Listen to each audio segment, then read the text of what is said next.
Welcome in ए के study 1024। मैं हूँ एक यादव और इस वीडियो में हम देखने वाले हैं क्लास 12 की एक्सरसाइज 1.3 के क्वेश्चन नंबर 1, 2 एंड 3 का सॉल्यूशन। और इससे पहले की वीडियोस के लिंक आपको इस वीडियो के डिस्क्रिप्शन में मिल जाएंगे, तो वहाँ से आप उनको देख सकते हो। शुरू करते हैं क्वेश्चन नंबर 1 को। इस क्वेश्चन में हमसे बोला गया है कि हमारे पास दो फंक्शन है, एक फंक्शन है एफ और एक फंक्शन है जी। फंक्शन जो एफ है वो इस सेट से इस सेट में डिफाइंड है और जो फंक्शन जी है वो यहाँ से यहाँ पे डिफाइंड है। और इन दोनों की डेफिनेशन भी हमें बताई गई है, F is equal to this and G is equal to this. हमें यहाँ पर लिखना है जी ओ एफ क्या होगा। तो देखो गोफ क्या होता है, फोक क्या होता है, ये मैंने आपको बताया था कॉम्पोजिशन वाले लेक्चर में, जब मैंने आपको कॉम्पोजिशन ऑफ फंक्शन का बेसिक बताया था। तो अगर आपको बेसिक नहीं पता तो आप पहले वो वीडियो देख लेना, आपको ज़्यादा समझ में आएगा। यहाँ पे मैं हल्का बहुत बता देता हूँ। देखो इसके सॉल्यूशन की अगर मैं बात करूँ तो हमें क्या लिखना है, जी ओ एफ। ठीक है, जी ओ एफ यानी कि जी ओ एफ एक्स लिखना है हमें। और जी ओ एफ एक्स का मतलब होता है कि आप जी के अंदर एफ एक्स पुट कर रहे हो। जी के अंदर आप क्या पुट कर रहे हो, एफ एक्स। ठीक, ये मतलब होता है जी ओ एफ एक्स का। और मैंने ये भी आपको बताया था कि अगर हमारे पास एक फंक्शन एफ है जो ए टू बी डिफाइंड है और एक दूसरा फंक्शन हो हमारे पास जो कि बी टू सी डिफाइंड हो, तो जो इनका गोफ होगा, जो इनकी कॉम्पोजिशन होगी, वो कहाँ से कहाँ डिफाइंड होगा, ए टू सी तक। ठीक है, तो यहाँ से आ गया ए टू सी। ठीक, तो मतलब क्या है, मतलब कि जो ये फंक्शन है यहाँ पे जो सेट है 1 2 1 3 4, इसको अगर मैं सेट ए बोलूँ और इस वाले सेट को मैं सेट बी बोलूँ, तो यहाँ पे जो फंक्शन एफ है, ठीक है, जो फंक्शन एफ है ये यानी कि ए टू बी डिफाइंड हो गया। इसी तरह से इसको अगर, ये जो फंक्शन है इसको अगर बी बोला है मैंने यहाँ पर, देखो 1 2 5 सेम चीज़ यहाँ पर है 1 2 5, इसको अगर बी बोला है मतलब ये बी लिखा हुआ है। ठीक, और इसको सी बोल देते हैं, तो ये फंक्शन जी हो गया। तो मतलब बिल्कुल ऐसा ही आ गया, ए टू बी बी टू सी। तो पक्की बात है जो इनका गोफ होगा वो कहाँ से कहाँ पे होगा, ए टू सी। इसका मतलब क्या है कि जो गोफ के अंदर आप यहाँ पर वैल्यू पुट करोगे एक्स, वो कहाँ से आएगी, सेट ए से। ठीक है, तो इतना आपको समझ में आ गया कि यहाँ पर जो एक्स ले रहे हैं हम कहाँ से ले रहे हैं, सेट ए से। तो सेट ए में देखो क्या क्या है, 1 3 4। आप यहाँ पे चाहो तो लिख सकते हो, let set A is equal to this, B is equal to this and C is equal to this. ठीक, तो यहाँ पे हमें करना क्या है, जी ओ एफ। ठीक, एक्स की जगह यहाँ से लोग आप ऐसे यानी 1 आ गया, तो जी ओ एफ 1 का मतलब क्या होगा, जैसे जी ओ एफ एक्स का मतलब होता है जी के अंदर आप एफ एक्स पुट कर रहे हो, इसी तरह से जी ओ एफ 1 का मतलब होगा जी के अंदर आप एफ ऑफ 1 पुट कर रहे हो। ठीक, तो जब आप जी ओ एफ 1 पुट करोगे तो क्या हो जाएगा, जी के अंदर एफ 1 की वैल्यू, एफ कहाँ पर है, देखो ये रहा। ठीक है, ये हमारे पास है एफ, तो एफ 1 जब आप एफ 1 डालते हो तो कितना मिलता है, 2 मिलता है। तो एफ 1 की वैल्यू आ गई 2। अब जी के अंदर आप 2 पुट कर रहे हो, तो जब आप जी के अंदर, जी की बात करते हैं तो जी ये रहा, जी के अंदर जब आप 2 पुट कर रहे हो तो कितना मिल रहा है, 3। तो मतलब जी टू की वैल्यू कितनी आएगी, 3 आएगी। ठीक, हालांकि देखो एक लाइन में एक से ज़्यादा इक्वल टू नहीं लगाना चाहिए, बट क्योंकि यहाँ पे जगह नहीं है, अगर मैं बिल्कुल नीचे नीचे लिखूंगा हर लाइन तो फिर मुझे कॉपी को बार ऊपर नीचे खिसकाना पड़ेगा, क्योंकि ये चीज़ ऊपर चली जाएगी। इसलिए मैं यहाँ पर एक लाइन में लिख रहा हूँ। ठीक, आप ऐसे मत लिखना, आप नीचे नीचे करके लिखना।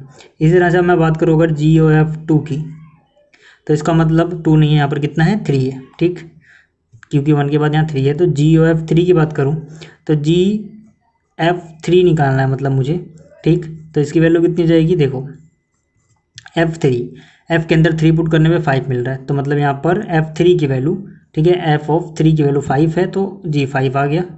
और जी 5 की वैल्यू, जी के अंदर जब 5 पुट कर रहे हैं 1 मिल रहा है, तो यहाँ पे 1 आया। ठीक, इसी तरह से जी ओ एफ अगला एलिमेंट क्या है, यहाँ पर जो सेट ए में है वो है 4। तो यहाँ पे अगर मैं 4 पुट करता हूँ तो मतलब मुझे वैल्यू निकालनी, जी के अंदर एफ 4 पुट कर दी मैंने इसकी। ठीक, तो जब आप एफ के अंदर 4 पुट कर रहे हो 1 मिल रहा है, तो मतलब जी 1, और जी 1 की वैल्यू 3 है, तो यहाँ पर कितना आ गया, 3।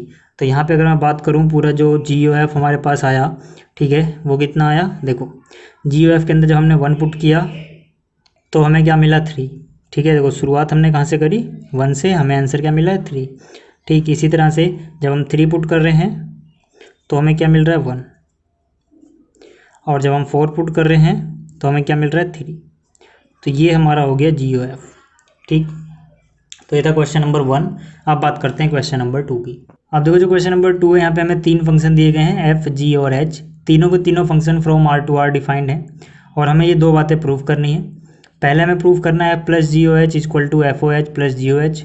फिर हमें प्रूव करना है F into G O H equal to F O H into G O H. ठीक, तो देखो यहाँ पे हमें जो तीनों फंक्शन गिवन है, एफ जी और एच, तीनों के तीनों कहाँ से कहाँ डिफाइंड है, आर टू आर, मतलब F R to R defined है। जो जी है वो भी R2R डिफाइंड है, और जो h है ये भी R2R डिफाइंड है, ठीक है ना। ये मतलब है यहाँ पर जो लिखा हुआ है उसका। अब जो हमें प्रूव करना है, अगर मैं इसके पहले पार्ट की बात करूँ, ठीक है, तो टू प्रूव, सिर्फ पहला पार्ट ले रहा हूँ मैं भी यहाँ पे, हमें प्रूव करना है F plus G O H is equal to F O H plus G O H. इसके एल एच से शुरू करते हैं, लेफ्ट हैंड साइड। तो लेफ्ट हैंड साइड है इसकी F plus G O H और यहाँ पर x, ठीक है, मतलब कि आप कुछ तो पुट करोगे ना यहाँ पर एलिमेंट, वो एलिमेंट मान लेते हैं x है, ठीक है। तो यहाँ पर F plus G O H को हम लिख सकते हैं F प्लस जी एच एक्स। ऐसा क्यों हुआ ये अगर मैं थोड़ा समझाऊँ, ठीक है, तो देखो, मान लो अभी तक हमारे पास क्या होता था, जैसे मान लीजिए अगर हमें एफ ओ जी एक्स निकालना है, ठीक, तो हम क्या करते थे, एफ के अंदर जी एक्स पुट कर देते थे। इसी तरह से अगर हमें एफ ओ एच निकालना हो तो हम क्या करेंगे, एफ के अंदर एच एक्स पुट कर देंगे। इसी तरह से अगर हमारे पास ये कंबाइंड फंक्शन है एफ प्लस जी, ये पूरा है, इस पूरे का ओ एच निकालना है, तो इस पूरे फंक्शन यानी एफ प्लस जी में हम एच एक्स पुट कर देंगे, ठीक है। तो यही मतलब है इसका, तो ये आपको समझ में आ गया होगा। अब इसके बाद हम क्या करेंगे, देखो यहाँ पर इसको मैं लिख सकता हूँ, ठीक है, ये प्लस में है यानी एक बार एफ के पास एच एक्स, यानी कि एफ के अंदर क्या गया एच एक्स, फिर प्लस, फिर एक बार जी के पास गया, कौन गया एच एक्स, ठीक है।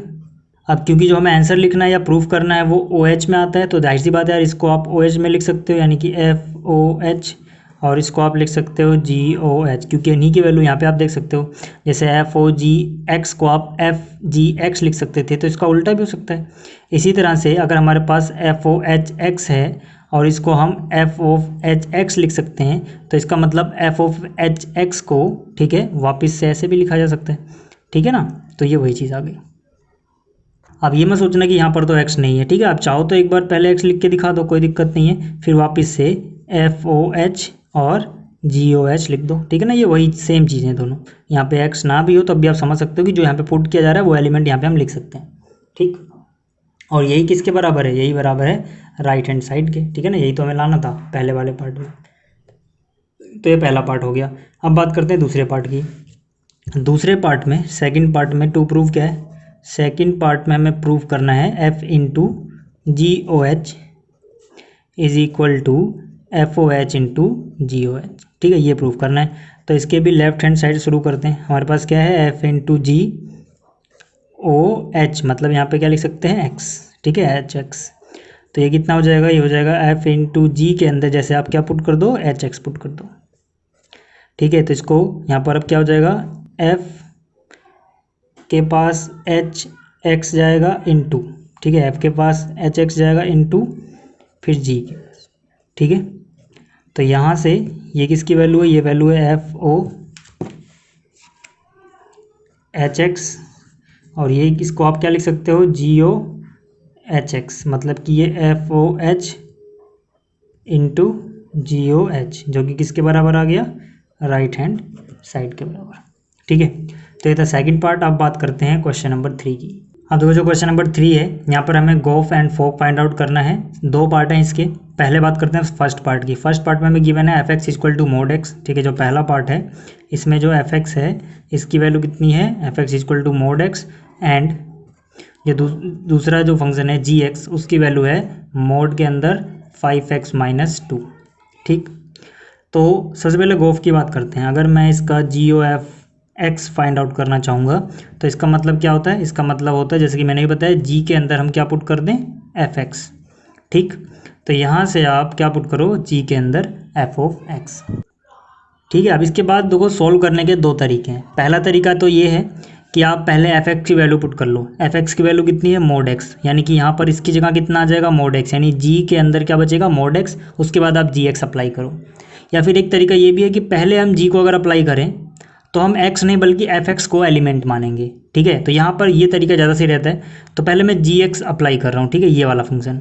इस फंक्शन के हिसाब से अगर आप जी के अंदर एक्स पुट करते हो, जी के अंदर आपने क्या पुट किया है, एक्स, तो उस x का 5 टाइम्स हो जाता है, उसमें से 2 माइनस हो जाता है और फिर उस सबका मोड आ जाता है। फिर से मैं बोल रहा हूँ, अगर g के अंदर आप x पुट करते हो तो उसका क्या होता है 5 टाइम्स। तो अगर g के अंदर आप fx पुट कर रहे हो तो ये 5 टाइम्स किसका कर देगा, जो भी इसके अंदर आया है। जैसे इसके अंदर x आया था तो इसका 5 टाइम्स, तो इसके अंदर fx आया तो इसका 5 टाइम्स, फिर उससे 2 कम कर देता है ये, तो 2 कम कर दो, सबका मोड कर देता है, सबका मोड कर दो यार। ठीक है, तो ये तरीका हो गया, समझ में आ गया होगा। इसके बाद यहाँ पर क्या बचा है, fx एक जगह नजर आ रहा है आपको, fx की वैल्यू कितनी है मोड x, तो यहाँ पर कितना हो जाएगा 5, fx की वैल्यू आप पुट कर दो मोड x, और माइनस में कितना है 2 और ये रहा मोड। ठीक, तो इस तरीके से जल्दी हो गया समझाने में। अगर मैं पहले fx की वैल्यू मोड x पुट करता तब भी सेम आंसर आता, ठीक है, लेकिन फिर वो समझाने में थोड़ा कॉम्प्लेक्स लग रहा था मुझे, ठीक है, क्योंकि उससे बहुत सारे बच्चों को समझ में नहीं आता, तो इसलिए मैंने इस तरीके से किया। तो यहाँ पर देखो गोफ निकल गया। अगर इसी तरह से मैं बात करूँ फोग, यानी कि FOGX भी हमें निकालना है, तो इसका क्या मतलब होगा, इसका मतलब हो जाएगा कि आप F के अंदर क्या पुट कर रहे हो, GX। ठीक, तो इसको जैसे कि हमने पिछली बार किया, इसको भी करने के 2 तरीके हैं, आपकी मर्जी है। पहले आप GX की वैल्यू अंदर पुट करो फिर FX अप्लाई करो, या फिर अगर आप पहले F अप्लाई करना चाहते हो तो यहाँ पे X नहीं बल्कि GX को एक एलिमेंट मान के चलोगे। तो मैं बाहर वाला फंक्शन ही पूरा अप्लाई कर रहा हूँ, ठीक है। FX की जो वैल्यू थी वो क्या थी, F के अंदर अगर X पुट करते हो तो ये उसका मोड कर देता है, तो मतलब F के अंदर जो भी आप पुट करोगे उसका मॉडुलस आ जाएगा, यानी मॉडुलस ऑफ GX आ जाएगा, क्योंकि आपने F के अंदर यहाँ पर X नहीं पुट किया, आपने GX पुट किया है, तो मोड ऑफ GX आ जाएगा। ठीक, और अब बात करते हैं GX की वैल्यू यहाँ पे पुट करने की, तो GX की वैल्यू सीधा सीधा पुट कर दो, ठीक है। ये मोड जो है ऐसे ही रहने दो, और जो GX की वैल्यू है वो क्या है, मोड के अंदर 5x - 2, ठीक है, तो ये हो जाएगा मोड के अंदर 5x - 2। ठीक, तो यहाँ से देखो ये वाला मोड क्यों आया, क्योंकि GX के पास था, और ये वाला मोड कौन सा, ये वाला। अब 2 मोड ऐसे लगाने का कोई मतलब नहीं बनता, आंसर सेम ही आना है, ठीक है, तो इसीलिए हम एक मोड हटा सकते हैं, यहाँ से आ जाएगा 5x - 2, ठीक है, ये मोड के अंदर। तो ये पहला पार्ट हो गया। अब दूसरा पार्ट जो है, ठीक है, सेकंड पार्ट की बात कर लेते हैं भाई साथ में ही। इसमें हमें fx की जो वैल्यू दी गई है सेकंड पार्ट में वो है 8x³, ठीक है, और जो gx दिया गया है हमें वो दिया गया है x की पावर 1/3, यानी x का क्यूब रूट। तो इसको कैसे करेंगे, पहले बात करते हैं गोफ की। ठीक, तो जो गोफ यानी GOF है, इसका मतलब फिर से वही, g के अंदर आप क्या पुट कर रहे हो, f(x). तो यहाँ से आपकी फिर से मर्जी है, आप fx की वैल्यू पहले ये रखो फिर ये अप्लाई करो, या फिर अगर आप पहले g अप्लाई करते हो तो आपको fx को ही पूरा एक एलिमेंट मानना पड़ेगा, तो मतलब कि x की तरह ट्रीट करोगे fx को। तो अगर g के अंदर आप x पुट कर रहे थे तो उसका 1/3 हो जाता पावर, तो अगर आप g के अंदर fx पुट करोगे तो जाहिर सी बात है fx की पावर जो होगी वो 1/3 हो जाएगी। ठीक, अब आप fx की वैल्यू यहाँ रख दो। fx की वैल्यू अगर मैं रखूँ तो कितनी आ रही है, 8x³, तो इसकी वैल्यू मैंने रखी 8x³, और बाहर कितना है 1/3 है। ठीक, तो इसका मतलब क्या हुआ, इसका मतलब ये हो गया कि 8 की पावर 1/3 और इनटू में क्या x की पावर 3 थी उसकी पावर भी 1/3, तो 8 की पावर 1/3 2 होता है, और इससे ये कितना बचेगा x। ठीक, तो मतलब आ गया 2x। इसी तरह से अब अगर मैं फोग निकालूं FOGX, तो इसकी वैल्यू क्या होगी, f के अंदर आप GX पुट कर रहे हो, ठीक है, ये अलग चीज़ है। तो यहाँ से देखो क्या हो जाएगा, अब मैं सीधा सीधा f अप्लाई कर देता हूँ पहले। ठीक, तो अगर आप f के अंदर x डाल रहे थे तो ये उसका क्यूब कर रहा था और क्यूब का 8 टाइम कर रहा था, तो f के अंदर अगर आप GX डाल रहे हो तो ये GX का क्या करेगा, क्यूब करेगा, उसका 8 टाइम कर देगा। फिर से समझा रहा हूँ, fx की डेफिनेशन क्या थी, अगर इसके अंदर x पुट करेंगे तो 8x³ आएगा आंसर, मतलब इस x का क्यूब और फिर उसका 8 टाइम्स। तो यहाँ पे आप f के अंदर x नहीं पुट कर रहे हो, GX पुट कर रहे हो, तो ये GX का क्यूब करेगा, उसका 8 टाइम कर देगा।